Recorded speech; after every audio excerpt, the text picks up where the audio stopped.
إن الحمد لله نحمده ونستعينه ونستغفره ونعوذ بالله من شرور أنفسنا ومن سيئات أعمالنا من يهده الله فلا مضل له ومن يضلل فلا هادي له وأشهد أن لا إله إلا الله وحده لا شريك له وأشهد أن محمدا عبده ورسوله يا أيها الذين آمنوا اتقوا الله حق تقاته ولا تموتن إلا وأنتم مسلمون يا أيها الناس اتقوا ربكم الذي خلقكم من نفس واحدة وخلق منها زوجها وبث منهما رجالا كثيرا ونساء واتقوا الله الذي تساءلون به والأرحام إن الله كان عليكم رقيبا يا أيها الذين آمنوا اتقوا الله وقولوا قولا سديدا يصلح لكم أعمالكم ويغفر لكم ذنوبكم ومن يطع الله ورسوله فقد فاز فوزا عظيما أما بعد إن خير الكلام كلام الله وخير الهدي هدي محمد صلى الله عليه وسلم وإن شر الأمور محدثاتها وكل محدثة بدعة وكل بدعة ضلالة وكل ضلالة في النار أما بعد. Donc on commence aujourd'hui le cours 82 dans l'explication du livre de Cheikh al-Islam Muhammad ibn Abdul Wahhab rahimahullah, Kitab al-Kaba'ir, avec les explications de Cheikh Salih al-Fawzan. Et on est arrivé maintenant à un autre chapitre qui s'intitule Babu Takthir as-Sawadi fil Fitan. Babu Takthir as-Sawadi fil Fitan. C'est-à-dire que lorsqu'il y a des problèmes, des tribulations, des révoltes, des guerres civiles entre les musulmans, il ne faut pas qu'on soit parmi le nombre des gens qui sont dans la fitna. Il ne faut pas augmenter le nombre des gens qui sont dans cette fitna-là. Et c'est ça que ça signifie takthir as-sawad. Donc en arabe quand on dit as-sawad, c'est-à-dire quand tu regardes une foule de personnes ou une masse de personnes qui sont réunies, ça a l'air de quelque chose qui est sombre ou qui est noir. Donc de loin tu vois pas les visages, tu vois qu'une masse de personnes. Et c'est pour ça qu'on dit as-sawad. C'est-à-dire tu ne vas pas augmenter ce nombre-là, le nombre de personnes qui fait partie de cette masse ou de cette foule, ou de ce nombre de personnes. Et donc ça c'est le titre du chapitre, et on va lire donc les explications. Le premier hadith qui est rapporté dans ce chapitre, c'est un hadith qui est rapporté selon Abi Huraira radiyallahu anhu. Il dit عن أبي هريرة رضي الله عنه أن رسول الله صلى الله عليه وسلم قال من حمل علينا السلاح فليس منا ومن غشنا فليس منا رواه مسلم. Donc le prophète sallallahu alayhi wa sallam, il dit que celui qui tient les armes ou qui prend les armes contre nous, il n'est pas des nôtres. Et celui qui nous trompe ou qui nous trahit ou qui triche contre nous, il n'est pas des nôtres aussi. Donc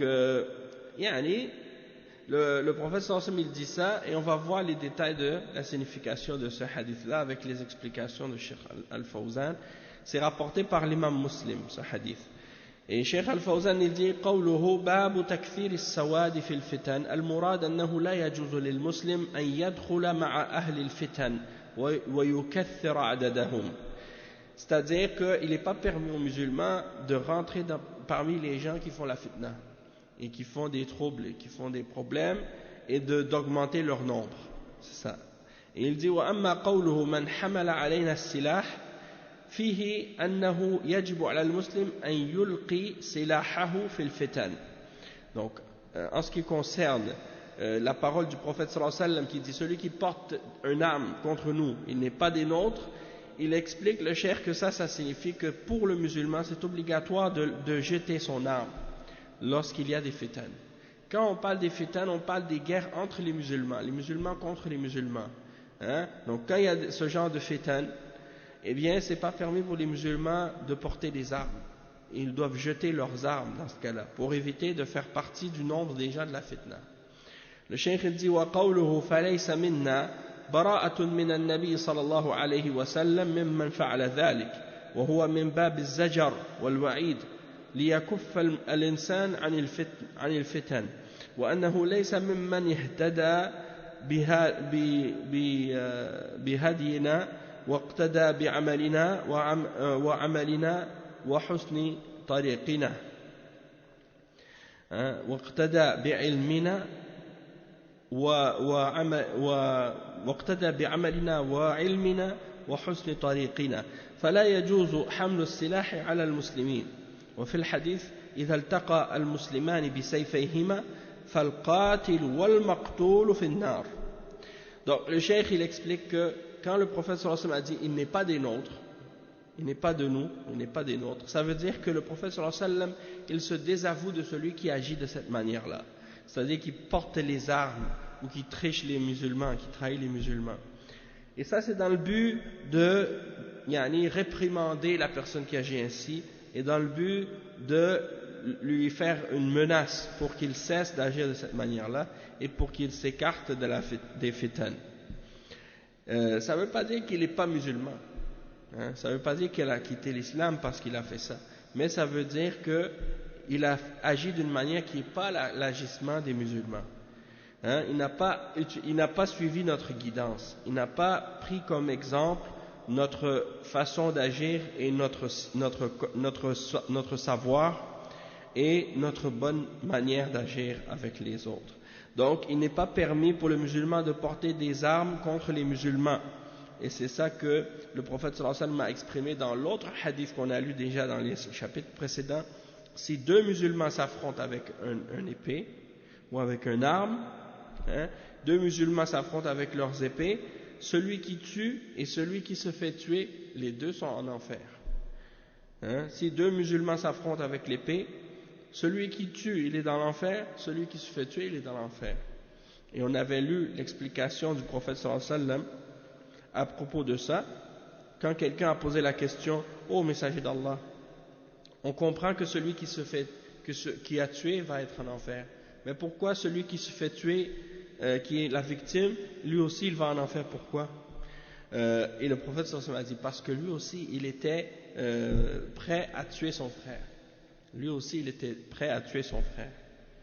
Donc le cheikh il dit ensuite wa qawluhu man ghashana falaysa minna لأن الدين النصيحة وهي لله ولرسوله ولأئمة المسلمين وعامتهم.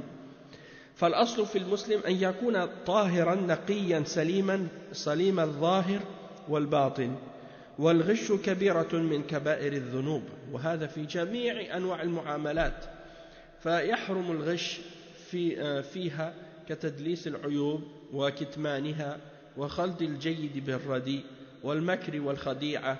ولهذا دعا الإسلام إلى التناصح بين الأفراد والجماعات، والنصيحة تكون في المعاملة وفي الأمر بالمعروف والنهي عن المنكر.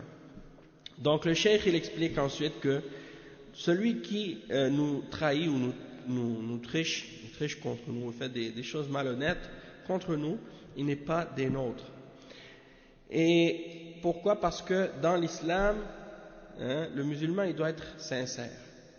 La religion est basée sur la sincérité. La religion est basée sur an-nasiha. Et la nasiha, elle doit être pour Allah, pour son messager, et pour les dirigeants des musulmans, et pour les musulmans en général. Donc la base est que le musulman il doit être pur, il doit être propre, il doit être saint, en apparence et intérieurement. Et il ne doit pas tricher ou trahir les autres, parce que ça c'est un grand péché parmi les grands péchés. Donc si par exemple le musulman il fait des interactions avec les autres, il ne doit pas les tricher, il ne doit pas tricher contre eux, il ne doit pas cacher des défauts, que par exemple il vend une marchandise à quelqu'un ou quelque chose à quelqu'un, il sait qu'il y a un défaut mais il le cache, ça fait partie de tricher et de trahir, et le musulman il n'a pas le droit d'agir comme ça.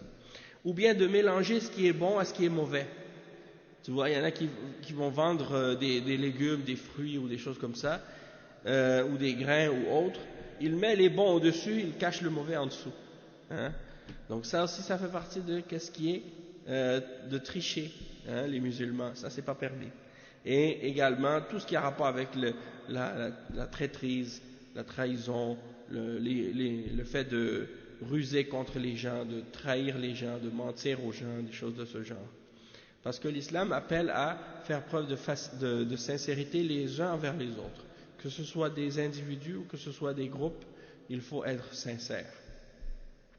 Et je pensais aussi à l'exemple, par exemple, des fois tu vas aller acheter quelque chose quelque part. Quelqu'un ne doit pas être pressé à te dire, bon oui, achète-le, achète. Hein? Puis quand il sait au fond de lui-même que peut-être que la personne, elle peut trouver la marchandise ailleurs à meilleur prix. Tu vois? Mais là, il vient acheter de toi. Toi, tu sais que tu vends la marchandise à ce prix-là, mais qu'elle coûte beaucoup moins cher ailleurs. Donc, si tu es sincère avec ton frère, tu vas lui dire la vérité. Tu vas lui dire, écoute, tu peux l'acheter ici. Ici, ça coûte tel prix. Mais si tu veux le meilleur prix, tu peux aller à telle place. Là-bas, ils le vendent beaucoup moins cher. Hein? Donc, pourquoi? Parce que le but que tu as, c'est pas de faire à tout prix un profit ou de gagner de l'argent sur le dos de ton frère. Le but, c'est plutôt de faire en sorte que ton frère ait le meilleur prix possible et la meilleure affaire possible pour son bien à lui. Donc, tu ne penses pas seulement à ton intérêt à toi, mais à l'intérêt de ton frère avant tout. Et ça, c'est parmi les choses qui font partie des comportements de l'islam et des musulmans.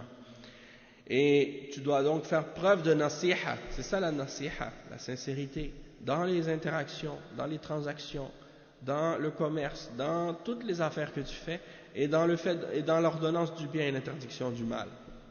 Tandis que beaucoup de gens, parmi les non-musulmans, ils ne connaissent pas ce principe de sincérité avec les gens.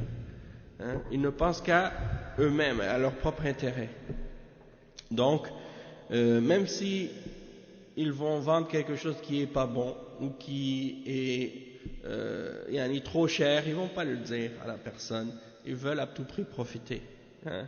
Ils veulent à tout prix se remplir les poches à tout prix, même si c'est aux dépens des gens.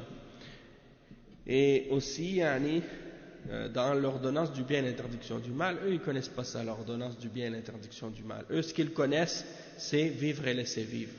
Hein? Lui, il veut se faire du tort à lui-même, il veut boire de l'alcool jusqu'à ce qu'il perde l'esprit, il veut se droguer, il veut aller dans des choses mauvaises pour lui, c'est pas grave, laisse-le.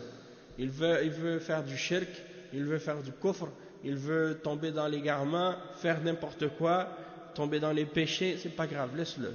Hein? Chacun pour soi. Chacun a le droit de faire ce qu'il veut.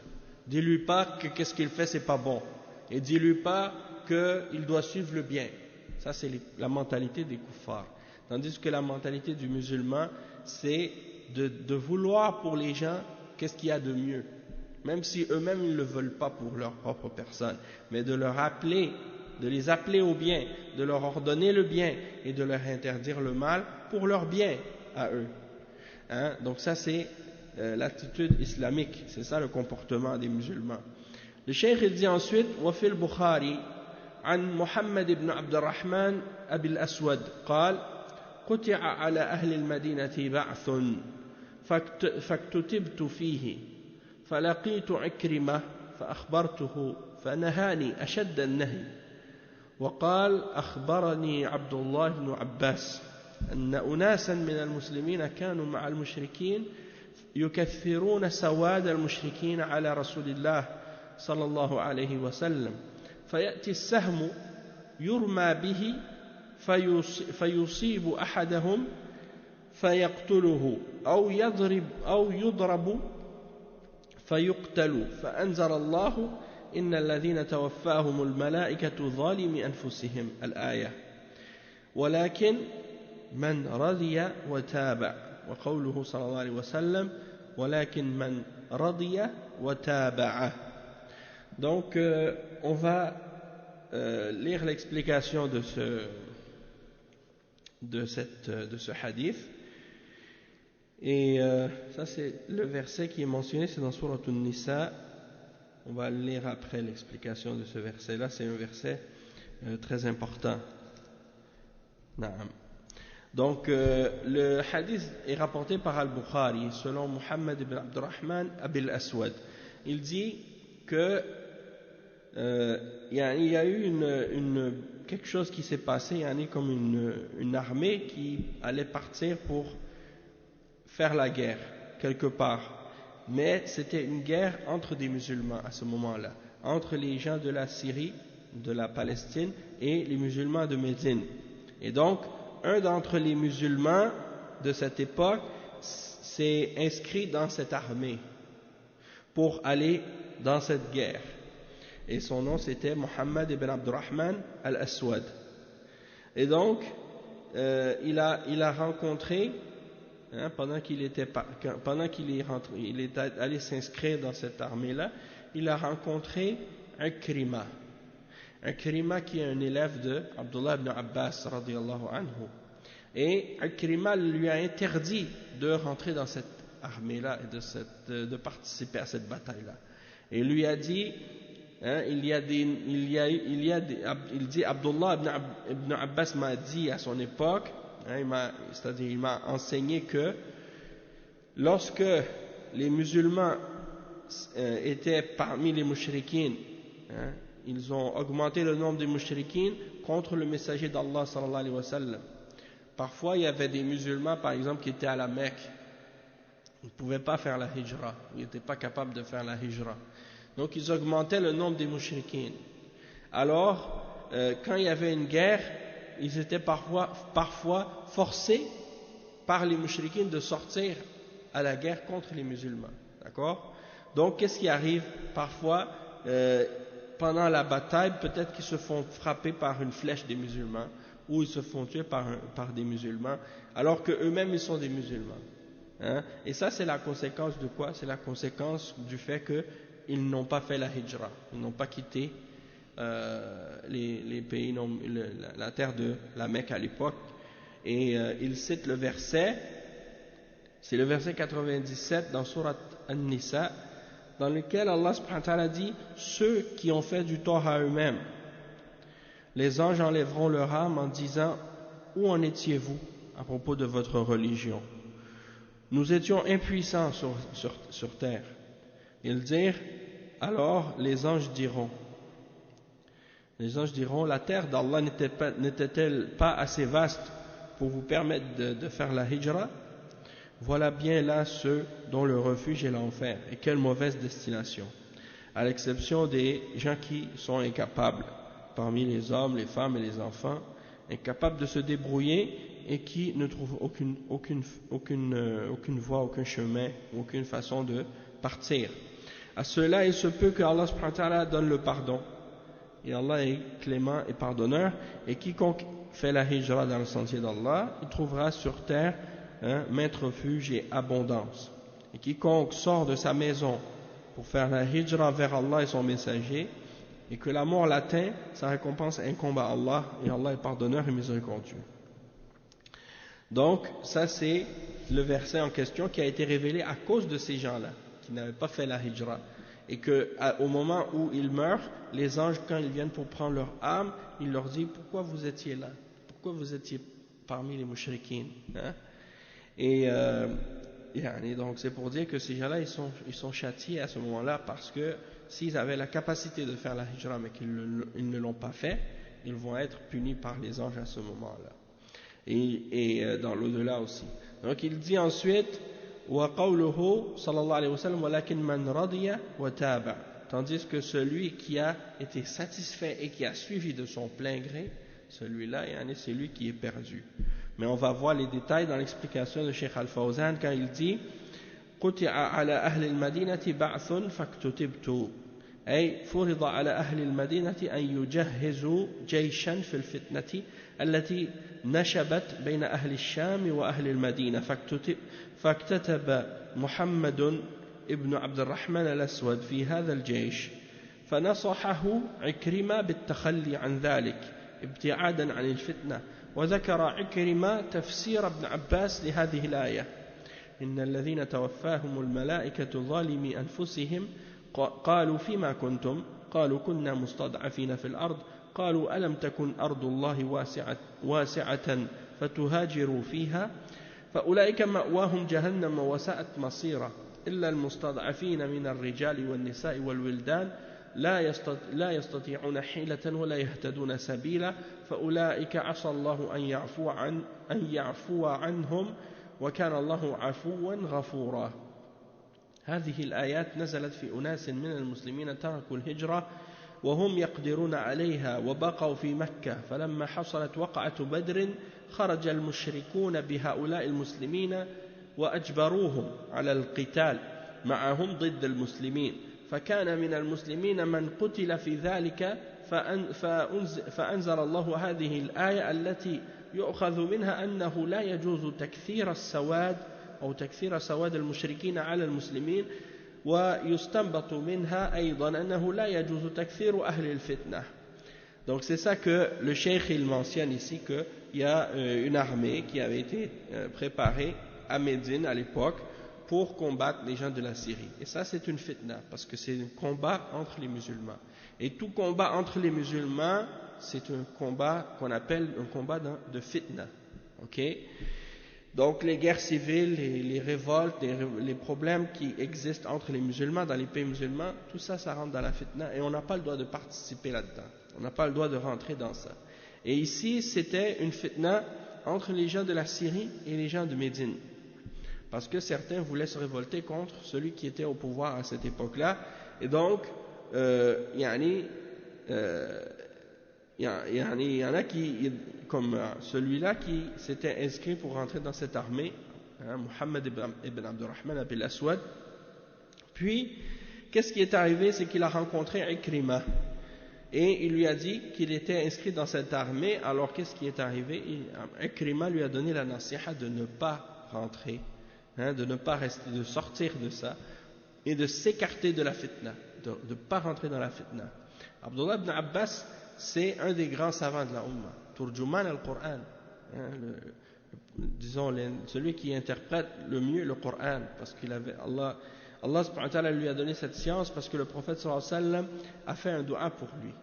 Il a dit Allahumma faqihhu fi ad-din wa 'allimhu at-ta'wil. Oh Allah, donne-lui la compréhension de la religion et apprends-lui at-ta'wil, c'est-à-dire at-tafsir, l'interprétation du Coran. Et donc, il a eu beaucoup d'élèves, Abdullah ibn Abbas. Et il était jeune, quand il était à l'époque du prophète sallallahu alayhi wa sallam, il était un enfant, très très jeune. Donc il a eu l'occasion d'apprendre beaucoup de la religion de l'islam, et il a vécu longtemps également. Donc Ikrima fait partie de ses élèves. Et quand il a rencontré, donc Mohammed ibn Abdurrahman, il a rencontré Ikrima. Ikrima lui a dit, sors de cette armée-là, va pas dans cette fitna. Et il lui a mentionné l'explication du verset 97, 98, 99 dans Surat An-Nisa. Et le verset de Surat, les versets dont on a lu l'explication tantôt en français, ces versets-là ont été révélés à propos des musulmans qui étaient restés à la Mecque, qui n'avaient pas fait la hijra vers Médine pour rejoindre le messager d'Allah sallallahu alayhi wa sallam, alors qu'ils avaient la capacité de le faire. Donc, qu'est-ce qui est arrivé? Le cheikh il dit ces versets-là, c'était à propos de ceux-là. Ils avaient la capacité de quitter la Mecque, mais ils sont restés là-bas quand même. Et qu'est-ce qui est arrivé? Lorsqu'il y a eu la bataille de Badr, les mushrikoun les ont forcés à venir avec eux pour combattre contre les musulmans. Alors, qu'est-ce qui a été le résultat? Ils ont été tués par les musulmans, à cause de ça. Et donc, Allah subhanahu wa ta'ala a fait descendre ce verset-là. Et on peut également tirer de ce verset que de la même manière qu'on n'a pas le droit d'augmenter le nombre des mushrikines contre les musulmans, on n'a pas non plus le droit d'augmenter le nombre des gens de la fitna. D'accord? Donc c'est comme un ijtihad qu'on a fait ici, d'extraire d'un verset qui parle des musulmans qui vivaient parmi les mushrikines. On a utilisé ce verset-là comme argument également pour les musulmans qui rentrent dans la fitna, de ne pas augmenter leur nombre aussi. D'accord? Et que ce n'est pas permis d'augmenter leur nombre. Et il dit وَقَوْلُهُ وَلَكِنْ مَنْ رَضِيَ وَتَابَعَ أي رضي بفعل الولاة المخالف للشرع وتابعهم عليه فهؤلاء ينكر عليهم باللسان فقط براءة للذمة ومن لم يقدر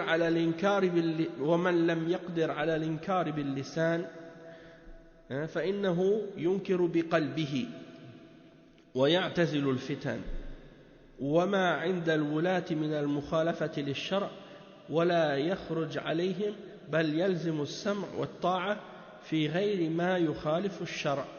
Donc le cheikh il explique que dans un autre hadith le prophète sallallahu alayhi wa sallam il a dit ولكن من رضي وتابع, c'est-à-dire quand il voit de ses dirigeants ce qui est en contradiction avec la révélation et la religion et qu'il est satisfait, hein, il est satisfait et il les suit dans ce qui est contraire à la charia, ça c'est pas correct, ça c'est pas permis, parce que l'obéissance dans l'islam pour les dirigeants c'est uniquement lorsque on nous ordonne de faire quelque chose qui n'est pas un péché, qui n'est pas haram.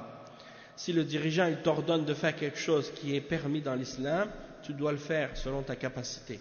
Mais si le dirigeant t'ordonne de faire quelque chose qui est haram ou quelque chose qui est contraire à l'islam, tu n'as pas le droit d'obéir dans cet ordre. Tu dois t'abstenir d'obéir dans cet ordre-là en particulier, tout en continuant de rester obéissant dans le reste de qu'est-ce qu'il t'ordonne qui est correct, qui n'est pas contraire à l'islam. Et donc, le cheikh il explique que dans des cas comme ça, où le dirigeant ordonne de contredire l'islam, dans ce cas-là, tu ne dois pas obéir et tu dois condamner par la langue ce qui est contraire à l'islam. C'est-à-dire, tu dois condamner cette chose-là. Tu dis non, ça c'est pas permis. Ça c'est pas bien, ça c'est haram. Et uniquement par la langue et non pas par la main. Parce que là si tu veux changer le mal par la main contre les dirigeants, tu rentres dans la fitna dans ce cas-là. Hein? Donc il dit si tu n'es pas capable de changer le mal ou de condamner le mal par ta langue, alors dans ce cas-là tu le condamnes dans ton cœur. Parce que c'est la limite de qu'est-ce que tu es capable de faire et tu t'écartes de la fitna. Hein? Et qu'est-ce que les dirigeants font comme contradiction à la religion, hein, et à la révélation. Et tu ne te révoltes pas contre eux, mais tu continues à écouter et à obéir dans ce qui n'est pas en contradiction avec la religion. Donc ça c'est la fin de ce chapitre au sujet de Takthir Sawad Ahl al-Fitan. Le prochain chapitre, ou le chapitre suivant, c'est à propos de ceux qui sont désobéissants envers leurs parents. Et ça fait partie des grands péchés. Hein, ça fait partie des grands péchés. Et il y a des versets du Coran et des hadiths qui sont mentionnés à ce sujet-là. Le titre du chapitre en arabe c'est Babun Dhikrul Uquq. Hein, Dhikr al-Uquq. Qu'est-ce qu'on appelle en arabe Uquq al-Walidain, fait de désobéir aux parents. Et ça fait partie des kaba'ir dhunub. Le cheikh il cite en premier, Cheikh Mohammed ibn Abdul Wahhab, il cite un verset dans le Coran, le verset 14 dans Surat Luqman. Il dit wa qawlullahi ta'ala anishkur li wa li walidayka ilayya al-masir. Hein? Et ça c'est donc le verset dans Surat Luqman. J'ai dit le verset 14. Et dans le verset de Surat Al-Luqman, il y a beaucoup de règles d'éducation pour les enfants et pour les parents aussi. Et donc c'est un surat très bénéfique, très importante. Dans le verset 14, dans le verset 14, Allah subhanahu wa ta'ala dit ce qui signifie: nous avons commandé à l'homme la bienfaisance envers ses pères et mères. Sa mère l'a porté, subissant pour lui peine sur peine. Son sevrage a lieu à 2 ans. Sois reconnaissant envers moi ainsi qu'envers tes parents. Vers moi est ta destination. Donc qu'est-ce qui est mentionné par le cheikh ici? C'est la fin du verset. Sois reconnaissant envers moi, c'est-à-dire c'est Allah subhanahu wa ta'ala qui dit sois reconnaissant envers moi ainsi qu'envers tes parents. Vers moi est la destination. Donc ça c'est le verset que le cheikh a cité en premier. On va lire l'explication maintenant de Cheikh Al-Fawzan à ce sujet.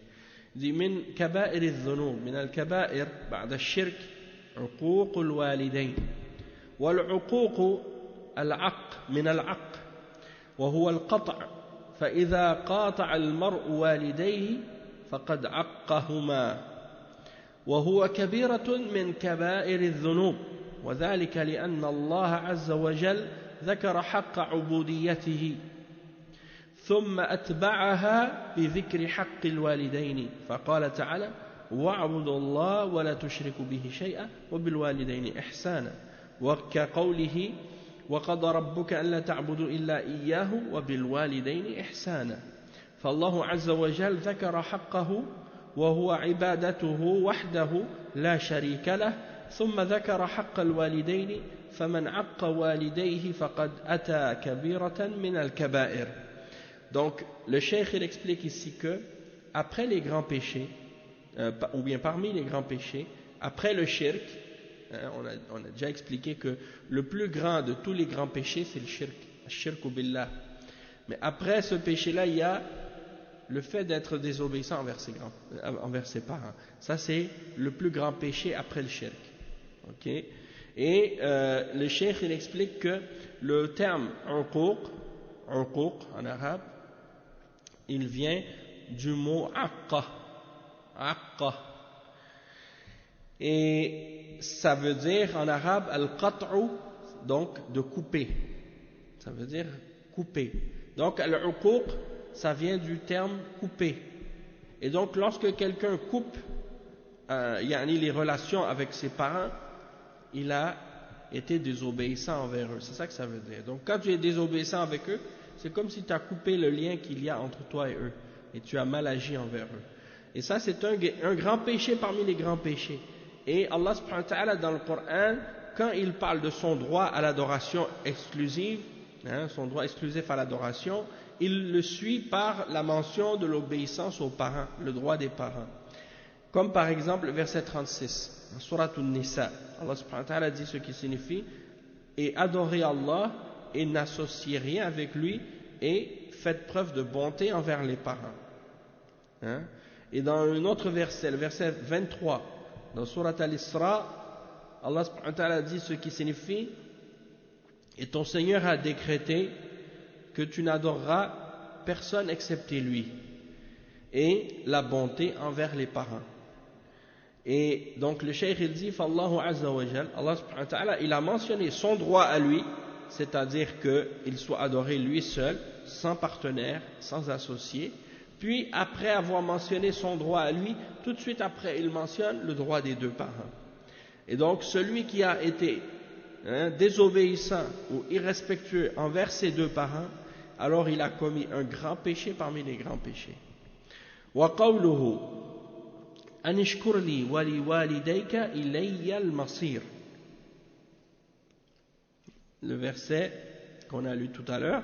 Wa qala Allahu azza wa jal حملته أمه وهنا على وهن وفصاله في عامين أن اشكر لي ولوالديك إلي المصير.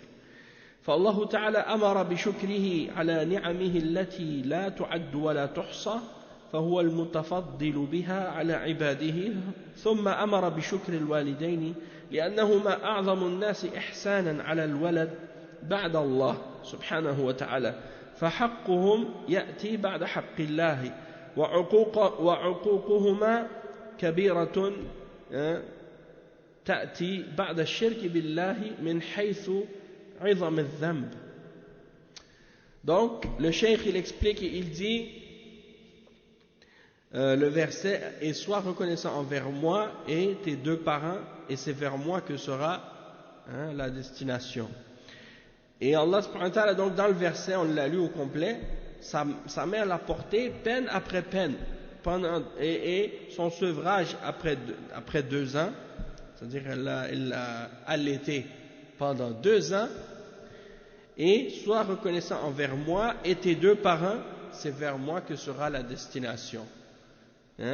Donc il dit le cheikh que Allah subhanahu wa ta'ala il a ordonné d'être reconnaissant envers ses grâces.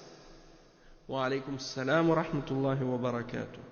Et les grâces d'Allah, on ne peut pas les dénombrer et on ne peut pas les énumérer tellement elles sont nombreuses. Oui, tire le rideau, puis tu peux ouvrir la porte pour qu'elle puisse rentrer, Inch'Allah. Donc les grâces d'Allah subhanahu wa ta'ala, elles sont trop nombreuses pour qu'on puisse les énumérer et les dénombrer. Et donc qui est-ce qui a donné toutes ces grâces à l'homme? C'est Allah subhanahu wa ta'ala. Il a donné ces grâces à ses serviteurs. Puis il a ordonné à l'homme d'être reconnaissant envers ses deux parents. Pourquoi? Parce que ce sont les deux personnes qui ont fait preuve de la plus grande bonté envers l'enfant après Allah subhanahu wa ta'ala. Et donc leur droit vient immédiatement après le droit d'Allah subhanahu wa ta'ala, et de leur faire preuve de manque de respect ou de désobéissance est un grand péché parmi les grands péchés qui vient immédiatement après le shirk, du fait que à cause de la gravité de ce péché-là, le fait de la gravité d'être irrespectueux ou désobéissant envers les parents. Et Allah subhanahu wa ta'ala dit wa bil walidayni ihsana, c'est-à-dire tu dois faire preuve de bonté envers tes parents. Il dit wal ihsanu yakunu bil qawl wal fi'l. La bonté, c'est pas juste la bonté par l'action, c'est aussi la bonté par la parole. Et c'est pas juste par la parole, c'est la bonté par la parole et par les actions aussi. Naam. Donc quelqu'un doit faire preuve de bonté envers ses parents par la parole et par l'action. ثم ذكر بعد ذلك فقال حملته أمه وهنا على وهن ولا شك أن حمل الجنين فيه مشقة وآلام ومقاسة تحصل للحامل فينعكس ذلك على نشاطها وحياتها ثم لا تنسى آلام الوضع الذي فيه من الخطورة التي قد تفضي إلى الموت ثم الرضاعة ومعاناتها في ذلك. قال تعالى والوالدات يرضعن أولادهن حولين كاملين لمن أراد أن يتم الرضاعة فالأم تقاسي في الحمل والوضع والرضاعة والقيام بتربية الطفل بدنيا ومعنويا فذلك صار حقها على الولد عظيما كما سيأتي.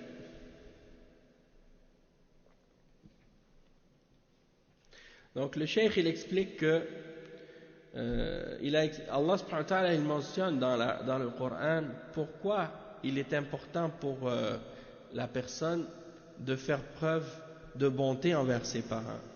Et il mentionne comme exemple le fait que sa mère l'a porté peine après peine.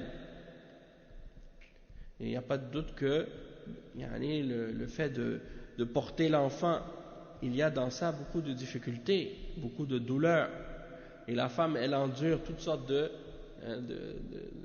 difficultés durant sa grossesse. Lorsqu'elle porte le bébé dans son ventre, c'est quelque chose qui la fatigue beaucoup. Et elle ressent la peine et la douleur de devoir porter ce bébé-là dans son ventre. Et ça a des effets sur elle, sur son énergie, sur sa vie. Et il ne faut pas non plus oublier également les douleurs de l'accouchement. Que lorsque la femme elle accouche, elle met même parfois sa vie en danger. Le fait que par exemple elle accouche, elle fait sortir ce bébé-là qui vient au monde, eh ben c'est parfois risqué. Dans certains cas, même la mère elle peut mourir de mettre au monde son enfant. Et sans oublier également l'allaitement et tout ce que ça signifie comme inconfort et difficulté parfois.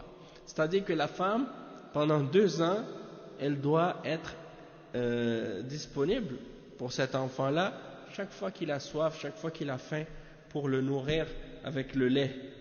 Et surtout avec à l'époque actuelle dans laquelle on vit, et à la façon comment beaucoup de gens sont devenus individualistes et égoïstes, beaucoup de femmes, et en particulier celles qui ont été influencées par les idéologies féministes, elles refusent maintenant d'allaiter leurs enfants. Elles disent non, moi je ne veux pas être esclave de mon enfant, je ne veux pas être là pour lui. Wa alaykum salam wa rahmatullahi wa barakatuh. Je ne veux pas être là quand il a besoin, à chaque fois je dois être là pour lui, pour le nourrir. Il y en a même que elles accouchent. Et le lendemain, elles retournent travailler, elles mettent le bébé dans une garderie quelque part. Allah musta'an. Donc, elles ne veulent pas se sacrifier pour leur enfant. Donc ça c'est triste. Mais sinon, la femme, en général, la femme musulmane, elle allaite son enfant pendant 2 ans. Comme c'est mentionné dans le Coran, le verset 233, dans Surat Al-Baqarah, Allah subhanahu wa ta'ala, il dit, ce qui signifie, et les mères qui veulent donner un allaitement complet allaiteront leur bébé 2 ans complets. Donc c'est ça le nombre d'années. Et il dit, donc la femme elle endure toutes sortes de difficultés dans la grossesse, dans l'accouchement, dans l'allaitement, et dans également le fait de prendre de son énergie et de son temps pour l'éducation physique et spirituelle de cet enfant-là. Et donc, à cause de tout ça, l'enfant, il doit reconnaître le droit de ses parents sur lui et la grandeur de ce droit. Les parents, ils ont un droit immense sur leurs enfants. Et à notre époque, surtout dans les sociétés occidentales, les enfants, ils croient que non, c'est un privilège d'être l'enfant de quelqu'un, c'est-à-dire les parents, ils doivent être à genoux devant leurs enfants presque. Et parfois tu vois les enfants deviennent, comme ils appellent maintenant les enfants rois. C'est les enfants qui veulent diriger leurs parents, qui veulent ordonner leurs parents. Et Allah al-Musta'an, c'est triste. Et ça c'est un des signes de la fin des temps. Le prophète sallallahu alayhi wa sallam, il a dit wa an talida al-amatu rabbataha. C'est-à-dire que l'esclave, elle met au monde sa maîtresse. Et certains ulama ont expliqué que ça c'est la femme qui, elle met au monde des enfants, elle devient leur esclave. Ça c'est une explication. L'enfant, il dit, amène-moi un verre d'eau, amène-moi quelque chose, j'ai faim, va chercher ça pour moi, va faire ça. Et elle va, elle le fait. Elle va prendre ça, elle l'amène. Allah al-Musta'an. Donc le cheikh il dit ça, puis après il mentionne un autre exemple, un autre hadith. Il dit وعن أبي عمرو رضي الله عنهما أقبل رجل إلى النبي صلى الله عليه وسلم فقال أبايعك على الهجرة والجهاد أبتغي الأجر من الله فقال هل من والديك أحد حي قال نعم بل كلاهما قال فابتغي الأجر من الله تعالى قال نعم فقال نعم فقال فارجع إلى والديك فأحسن صحبتهما أخرجاه واللفظ لمسلم. C'est un hadith qui est rapporté selon Ibn Amr radiyallahu anhu. Et ça c'est un hadith rapporté par l'imam Muslim. Un homme est venu voir le prophète sallallahu alayhi wa sallam, lui a dit, je te donne l'allégeance que je vais faire la hijra, je donne mon engagement et je donne mon engagement et ma parole que je vais faire la hijra et que je vais faire le djihad. Et je veux par cela la récompense d'Allah. Alors il lui a dit, est-ce que un de tes parents est encore vivant? Il a dit oui, les deux. Alors il a dit, dans ce cas-là, tu veux la récompense d'Allah? Il a dit oui, je veux la récompense d'Allah. Il a dit, retourne à tes 2 parents et sois un bon compagnon pour les 2. C'est-à-dire, traite-les bien et occupe-toi-en d'eux de la bonne façon. Et le cheikh il explique ça, il dit قال الرجل أبايعك على الهجرة والجهاد فسأله النبي صلى الله عليه وسلم هل من والديك أحد حي؟ قال نعم. قال ففيهما فجاهد. فأرجعه النبي صلى الله عليه وسلم إلى والديه ولم يكتبه في الجهاد. Donc l'homme est venu voir le prophète sallallahu alayhi wa sallam, dit je te donne l'allégeance, je te donne mon allégeance, mon serment que je vais t'obéir dans le hijra, dans la hijra et dans le djihad. Le prophète sallallahu alayhi wa sallam lui a dit est-ce qu'un de tes parents est encore vivant? Il a dit oui, les deux. Alors il dit fais ton djihad en t'occupant d'eux. C'est-à-dire ton djihad ce sera de t'occuper de tes parents. C'est ça ton djihad. Alors le prophète sallallahu alayhi wa sallam il l'a renvoyé vers ses parents pour qu'ils s'occupent d'eux. Il ne l'a pas écrit dans le djihad. Donc c'est pour dire le fait que parfois les gens pensent que le djihad, c'est le plus difficile, c'est d'aller prendre un fusil ou une arme puis d'aller combattre contre les ennemis.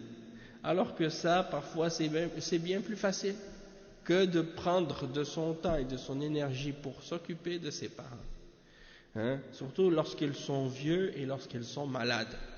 Peut-être que tu dois te fatiguer pour les prendre, pour les soulever, pour les amener quelque part, pour les faire quelque chose. C'est beaucoup de travail. Maintenant, aujourd'hui, les gens, ils laissent ça à des étrangers pour s'occuper de leurs parents, des infirmières, des aides, comme on dit là, des auxiliaires ou des choses comme ça. C'est elles qui viennent à la maison pour faire nettoyer, pour laver. Eux, ils veulent pas toucher. Non, moi, je fais pas ça. Alors que tes parents, là, à chaque jour, ils changent ta couche quand tu étais bébé. Toi, tu vois tes parents maintenant qui sont devenus vieux, ils ont besoin de quelqu'un pour les laver, pour s'occuper d'eux. Toi, non, tu veux pas. Tu amènes des étrangers pour s'occuper de tes parents. Est-ce que les étrangers vont s'occuper de tes parents mieux que toi?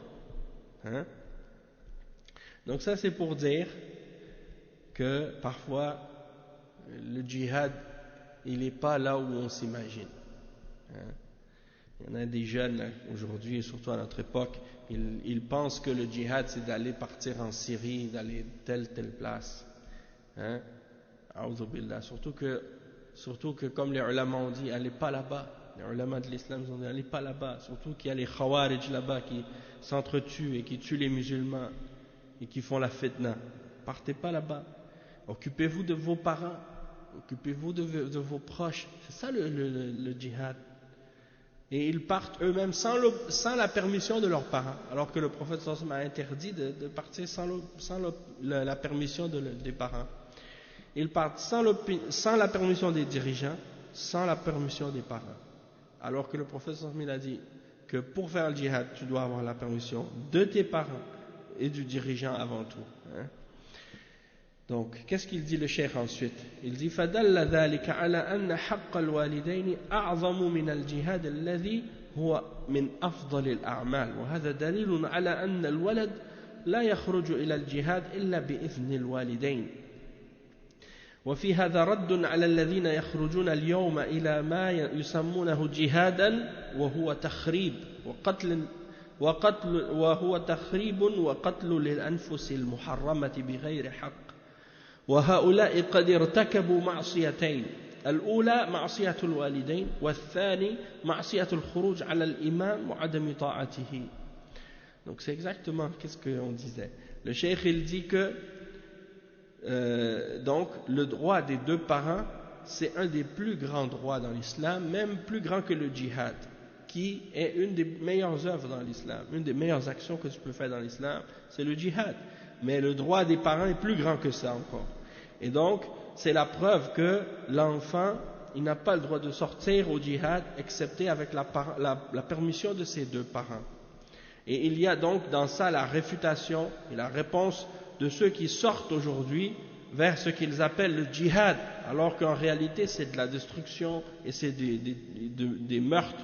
Ils tuent des âmes innocentes et interdites, de façon injuste.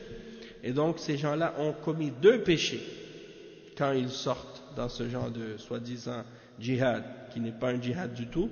Le premier péché, c'est qu'ils ont désobéi à leurs parents. Le deuxième péché, c'est ils sont sortis contre leurs dirigeants et ils ne lui ont pas obéi. Donc ils font deux grands péchés en agissant ainsi. Un autre hadith qui est mentionné dans ce chapitre, le hadith qui il dit وعن معاوية ابن جهامة ابن جاهمة رضي الله عنه أن جاهمة جاء إلى النبي صلى الله عليه وسلم فقال يا رسول الله أردت أن أغزو وقد جئت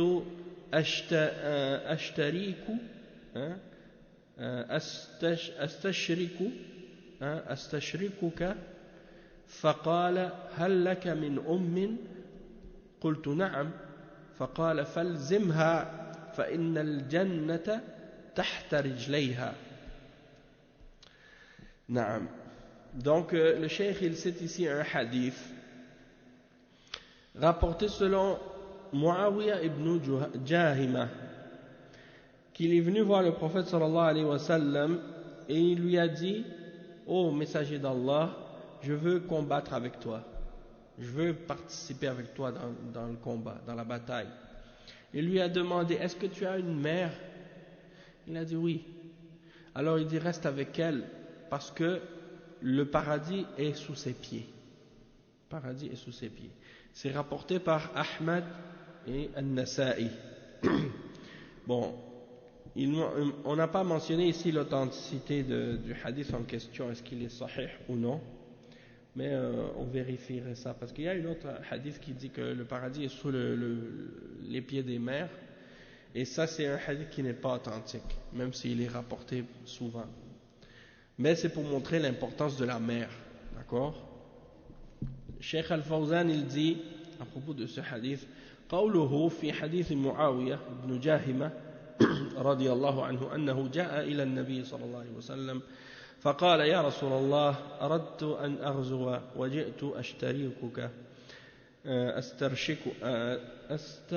أستشركك وهذا مثل الحديث الذي قبله. جاء هذا الرجل إلى النبي صلى الله عليه وسلم يستشيره في الجهاد فسأله النبي صلى الله عليه وسلم فهل لك من أم؟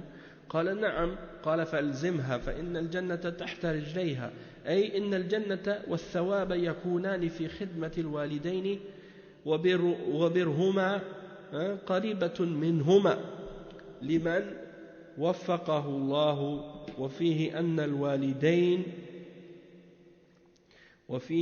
الوالدين أفضل من الجهاد الذي هو فرض. Oui, Cheikh Al-Albani il l'a déclaré sahih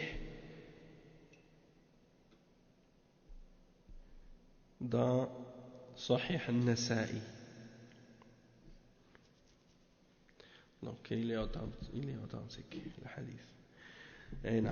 Donc ici l'explication c'est, comme on a dit, que l'homme est venu voir le prophète sallallahu alayhi wa sallam, il veut participer à la bataille, et le prophète sallallahu alayhi wa sallam lui dit non, va t'occuper de ta mère. Il lui demande: est-ce que ta mère est encore en vie? Oui. Alors dans ce cas-là, occupe-toi de ta mère, parce que le paradis est en dessous de ses pieds.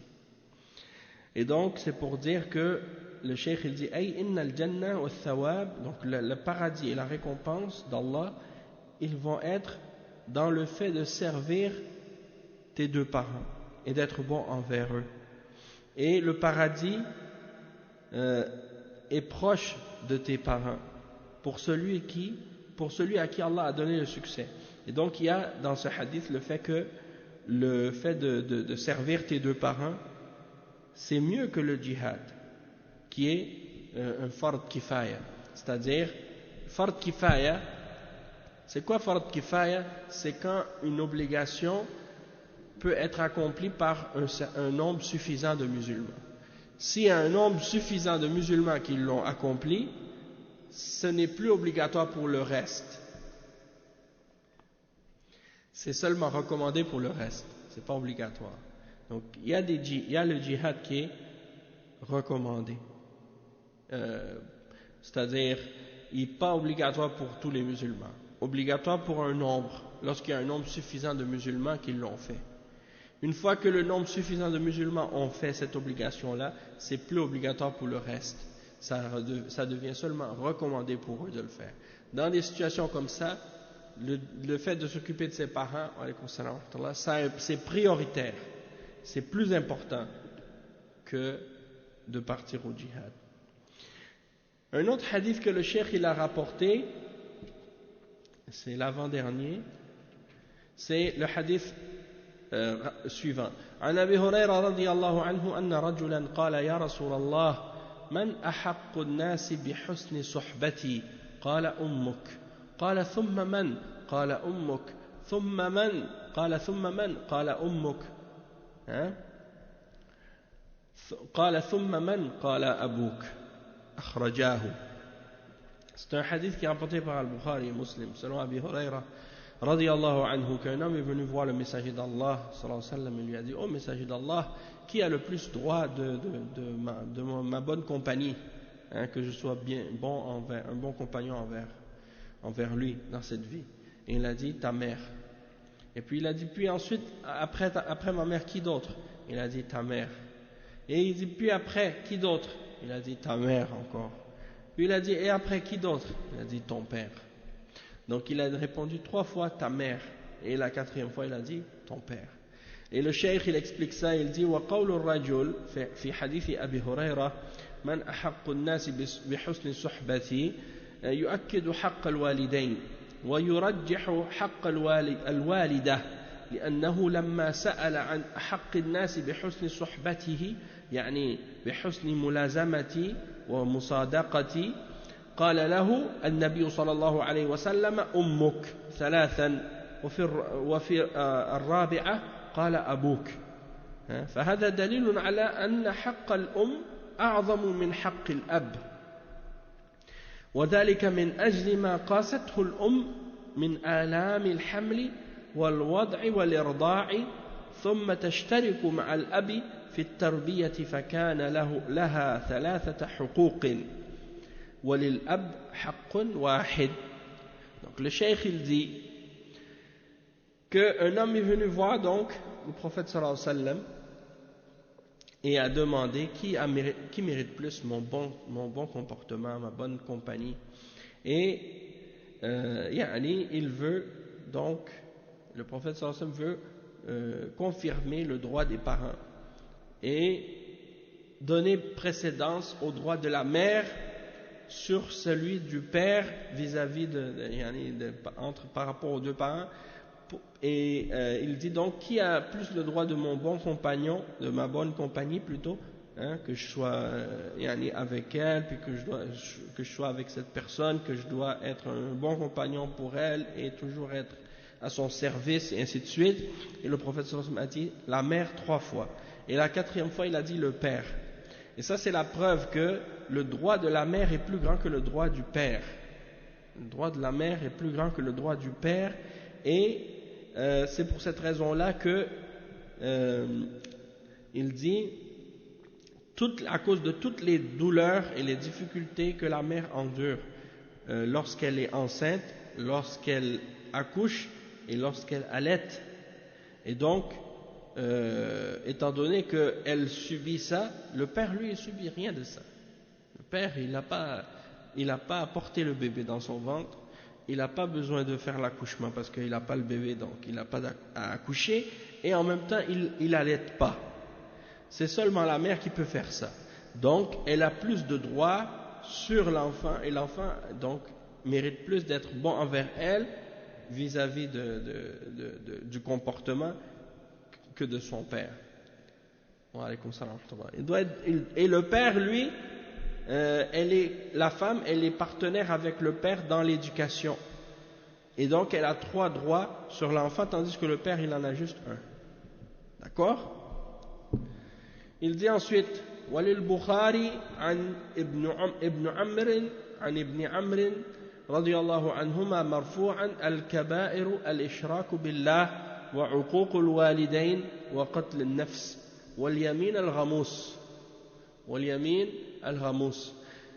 Le cheikh il dit que l'imam al-Bukhari il rapporte selon Ibn Amr radiyallahu anhuma que le prophète sallallahu alayhi wa sallam a dit: les grands péchés sont, et là il a énuméré quelques-uns d'entre les grands péchés, Et il a mentionné en premier al-ishraku billah, c'est-à-dire le fait d'associer avec Allah subhanahu wa ta'ala. Le deuxième qu'il a mentionné, c'est uquq al-walidain, c'est-à-dire la désobéissance envers les parents. Et la troisième qu'il a mentionné, c'est qatl al-nafs, c'est-à-dire le meurtre. Et la cinquième qu'il a mentionné, c'est al-yamin al-ghamous. Al-yamin al-ghamous, on a mentionné ça, c'est le fait que quelqu'un fasse un faux serment. Hein? Un faux serment. Wa alaykum assalam wa rahmatullahi wa barakatuh. وقوله صلى الله عليه وسلم في حديث ابن عمرو الكبائر الإشراك بالله والذنوب تنقسم إلى قسمين كبائر وصغائر والكبائر اختلف العلماء في ضابطها والصحيح أنها كل ذنب توعد الله عليه بنار أو لعن أو رتب عليه حدا أما الصغائر فهي ما نهي عنه ولم يرتب عليه شيء من ذلك. Donc le cheikh il explique que le prophète sallallahu alayhi wa sallam il mentionne dans ce hadith de Ibn Amr que les kaba'ir, les grands péchés sont premièrement al-ishraku billah, le fait d'associer avec Allah subhanahu wa ta'ala et de faire le shirk. Donc ça c'est le premier exemple. Et le cheikh il explique que les grands péchés, ou bien plutôt que les péchés sont divisés en deux catégories, les grands et les petits. Et parfois on peut dire les péchés capitaux, les péchés mineurs. Hein? Et les grands péchés, les ulama, bon, pour ce qui est de la division entre les grands et les petits, les ulama ils ont divergé dans la manière dont on peut déterminer qu'est-ce qui fait partie des grands péchés et qu'est-ce qui n'en fait pas partie. Mais l'opinion correcte à ce sujet-là, c'est que tout péché qui a été mentionné dans le Coran ou dans la Sunna, accompagné d'une menace de l'enfer ou d'une malédiction, ou qui a été relié à une peine quelconque, alors ça fait partie des grands péchés. Toutefois, un péché qui n'a pas été mentionné avec aucune menace et aucune punition ou aucun châtiment, dans ce cas-là, ça fait partie des sara'ir, des petits péchés. Et le cheikh il explique ensuite et il dit وَالْكَبَائِرُ تُقَسَّمْ إِلَى قِسْمَيْنِ أكبر الكبائر وهي الشرك بالله ثم عقوق الوالدين ثم قتل النفس التي حرم الله إلا بالحق ثم الزنا بذات المحرم. وقد سأل ابن مسعود النبي صلى الله عليه وسلم أي الذنب أعظم؟ قال أن تجعل لله ندا وهو خلقك. قال ثم أي؟ قال أن تقتل ولدك خشية أن يطعم معك. قال ثم أي؟ قال أن تزاني حليلة جارك. وأنزل الله تعالى والذين لا يدعون مع الله إلها آخر ولا يقتلون النفس التي حرم الله إلا بالحق ولا يزنون ومن يفعل ذلك يلقى أثاما يضاعف له العذاب يوم القيامة ويخلد فيه مهانا. فجعل الشرك بالله والزنا بالمحارم والزوجة وبزوجة الجار وقتل الأولاد هي أكبر الكبائر. Donc il dit que en ce qui concerne les grands péchés, eh bien il y a une division en deux catégories. Il y a les plus grands des grands péchés, puis il y a les grands péchés en dehors de ça. Et parmi les plus grands, parmi les grands péchés, il y a le shirk, il y a la désobéissance envers les parents, il y a le meurtre, lorsque tu prends l'âme de quelqu'un, la vie de quelqu'un, injustement, et il y a le zina, que quelqu'un fait avec ses proches, ça c'est parmi les grands péchés, les plus grands parmi les grands péchés. Oui, quand quelqu'un fait le zina avec quelqu'un de sa famille. Oui, comme l'inceste, ça c'est plus grand. C'est plus grave que le zina en dehors. Et il dit, et lequel des péchés est plus grave? Quand Abdullah ibn Mas'ud a demandé quel des grands péchés est plus grave, il a dit que tu donnes un égal à Allah alors qu'il t'a créé. Puis il a dit, et puis lequel ensuite? Il a dit que tu tues ton enfant par crainte qu'il mange avec toi. Et puis il a dit, puis ensuite, il a dit que tu commettes l'adultère ou la fornication avec la femme de ton voisin. Et il a lu les versets dans Surat Al-Furqan dans lesquels Allah subhanahu wa ta'ala dit et ceux qui ne font pas d'association, qui n'invoquent pas avec Allah une autre divinité et qui ne tuent pas l'âme que Allah a déclarée sacrée, excepté pour un droit quelconque, et qui ne commettent pas l'adultère, alors ceux-là, celui qui fait ces péchés-là, il aura commis un péché et son châtiment sera multiplié au jour de la résurrection et il demeurera éternellement humilié dans l'enfer. Et il dit, ça c'est le verset 67 à 69 dans Surat Al-Furqan. Puis il dit donc, Allah subhanahu wa ta'ala a mentionné le shirk, il a mentionné le zina avec les proches ou avec la femme du voisin, puis il a mentionné le fait de tuer ses enfants. Et ça fait partie des plus grands parmi les grands péchés.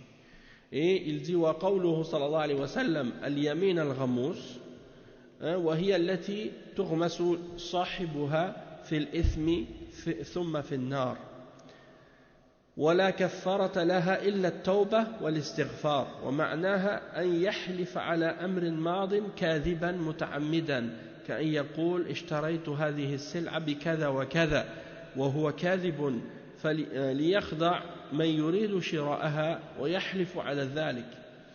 هذه هي اليمين الغموس التي تغمس صاحبها في الإثم ثم في النار. وفي الحديث ثلاثة لا يكلمهم الله يوم القيامة ولا يزكيهم ولهم عذاب أليم وذكر منهم ورجل حلف على سلعة لقد أعطي بها أكثر مما أعطى وهو كاذب. أي نعم.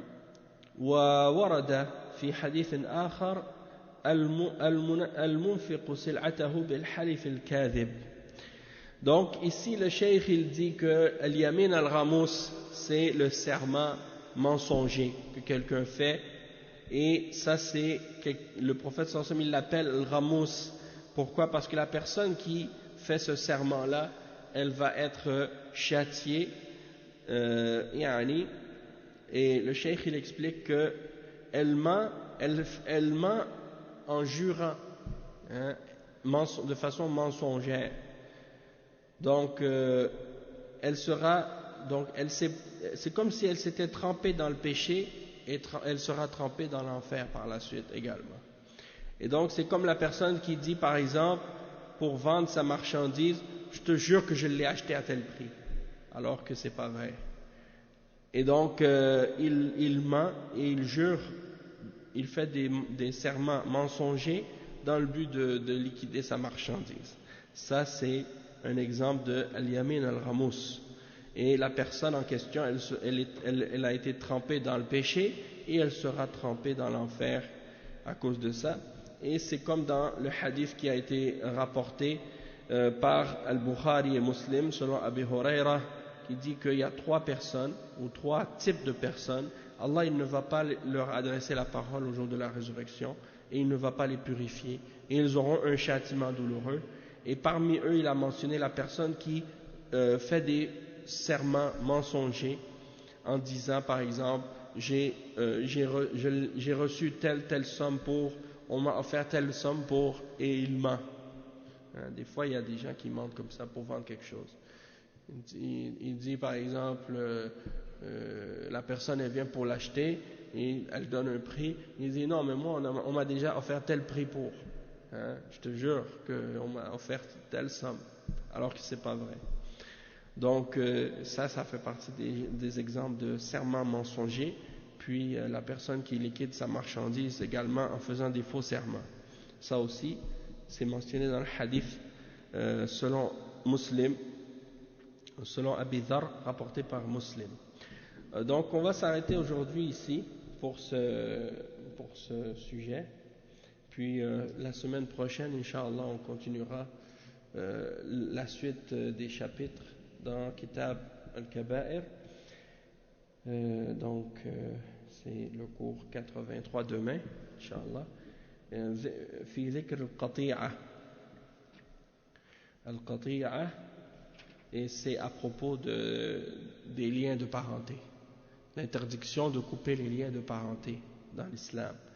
Et l'autre sujet, l'autre chapitre après, c'est Babu Adhal Jar, c'est-à-dire la personne qui fait du tort à son voisin. Hein? Donc, on va s'arrêter donc ici pour aujourd'hui, ou bien pour ça. Puis, on va prendre un break, comme on dit. On va se reposer un peu, puis on va voir parce que j'ai fait un nouveau programme, donc on va discuter de ça, Inch'Allah, après. Subhanakallah wa bihamdik. Ashhadu an la ilaha illa anta astaghfiruka wa atubu ilayk.